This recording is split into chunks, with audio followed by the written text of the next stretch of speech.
زیادہ پرانی ہو جائے تو لکھا ہوتا ہے یا پاس کر یا برداشت کر، اور زیادہ پرانی ہو تو اس کے پیچھے لکھا ہوتا ہے نہ چھیڑ ملنگا، اور رنگ روغن ہو کے پھر آ جائے سڑک پر رنگ روغن ہو کے تو پیچھے لکھا ہوتا ہے خدا نے ایک بار پھر دلہن بنا دیا۔ یہ سارا میں نے بسوں کے پیچھے سے علم حاصل کیا ہے۔ ایک دفعہ ایک ویگن پہ لکھا ہوا دیکھا، ایسا دل کو لگا کہ ان ساری فضولیات کا مبادلہ ہو گیا۔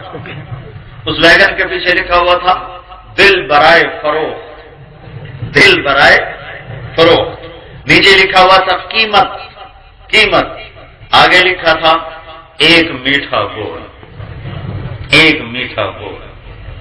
میٹھے بول میں جادو ہے، جو یہ جادو سیکھ لے گا سارا جہان اس کے آگے نوکر بن جائے، جو یہ جادو سیکھ لے۔ یہ کالے جادو تو کراتے پھرتے ہیں، یہ حلال جادو بتا رہا ہوں، حلال جادو۔ جادو کرنے والا بھی مردود ہو جاتا ہے، کروانے والا بھی مردود ہو جاتا ہے، اور یہ حلال جادو بتا رہا ہوں کہ زبان کا بول میٹھا کر لو، سارے تابع ہو جائیں۔ میں نے کہا تم ایسا کرو، تو ماسی شریفہ کی لڑائی ختم ہو گئی۔ 85 میں بیچاری فوت ہوئی، بڑی ہماری اچھی دھوبن تھی وہ۔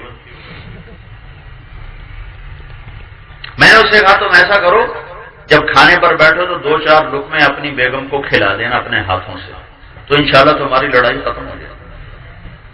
کچھ ہفتے بعد اس کا فون آیا، تو میں نے اس سے پوچھا میری بات پہ عمل کیا تھا؟ کہنے لگا نہیں۔ میں نے کہا کیوں؟ کہنے لگا شرم آتی۔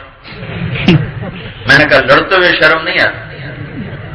عورت تو کمزور ہے، اس سے کیا لڑنا، مرد طاقتور ہے، ایک تھپڑ مار دے بیچاری ٹکڑے ہو کے گر جاتی ہے، تو کمزور سے کیا لڑنا؟ میں نے کہا تمہیں لڑتے ہوئے شرم نہیں آتی؟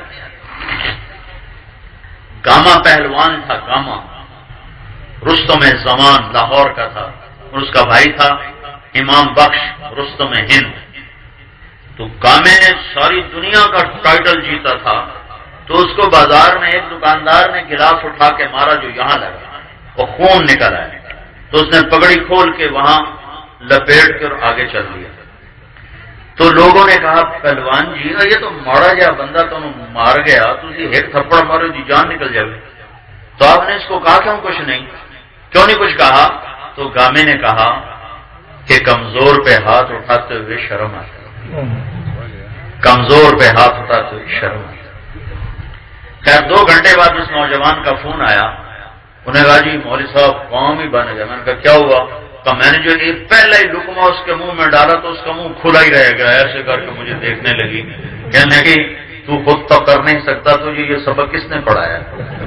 کہا میں نے کہا مجھے مولوی طارق جمیل نے پڑھایا۔ تو اس نے اسی وقت میرے لیے دعا کی کہ اللہ مولوی طارق جمیل اور اس کی اولاد کا بھلا کرے جس نے تمہیں انسان بنایا۔